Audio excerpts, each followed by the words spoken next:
नमस्कार बच्चों, आज हम एक और नया टॉपिक लेके आए हैं जिसका नाम है अर्थ के आधार पर वाक्य का संरचना। ठीक है, आपका अर्थ के आधार पे ही है ये। इसमें से भी आपके 4 नंबर के आएंगे, 4 नंबर के क्वेश्चंस आएंगे। हो सकता है मे भी चेंज करने को आए या पहचान करने को आए, कैसे भी क्वेश्चन आ सकता है। सरल दिया रहेगा, सरल कह रहे हैं आपका अर्थ के दृष्टि से, है ना। वैसे तो सबसे पहले है जो वाक्य कहेंगे किसे, ठीक है। तो आइए हम लोग देखते हैं वाक्य किसे कहते हैं, उसके बाद हम सब सारे बात जो आपका अर्थ के आधार पे, फिर हम अर्थ के आधार पे पढ़ेंगे इसको। तो सबसे पहले हम देखते हैं जो वाक्य किसको बोलते हैं। सार्थक शब्द के सार्थक समूह को हम वाक्य कहते हैं। अब है वाक्य के अंग कितने होते हैं। वाक्य के 2 अंग होते हैं, उद्देश्य और विधेय। हम लोग 8 क्लास में पढ़ चुके हैं बहुत अच्छे से। अब है वाक्य के उद्देश्य विदेश तो हम लोग जानते ही हैं, तो उसको पढ़ाने की ज़रूरत है ही नहीं।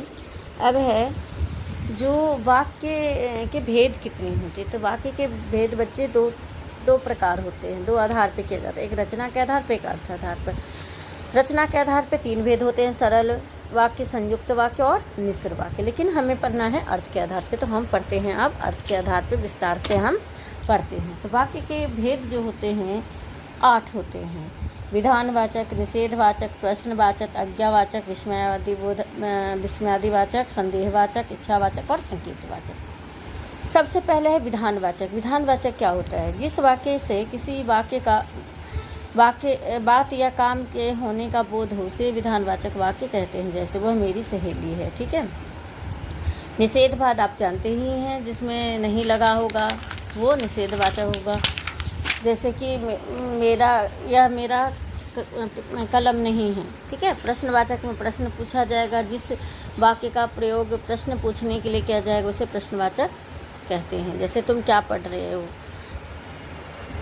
अब है आज्ञावाचक। आज्ञावाचक क्या है। जिस वाक्य से आज्ञा तथा उपदेश का बोध होता है वह आज्ञावाचक वाक्य कहलाती है। जैसे अपना कमरा साफ करो। विस्मयादिवाचक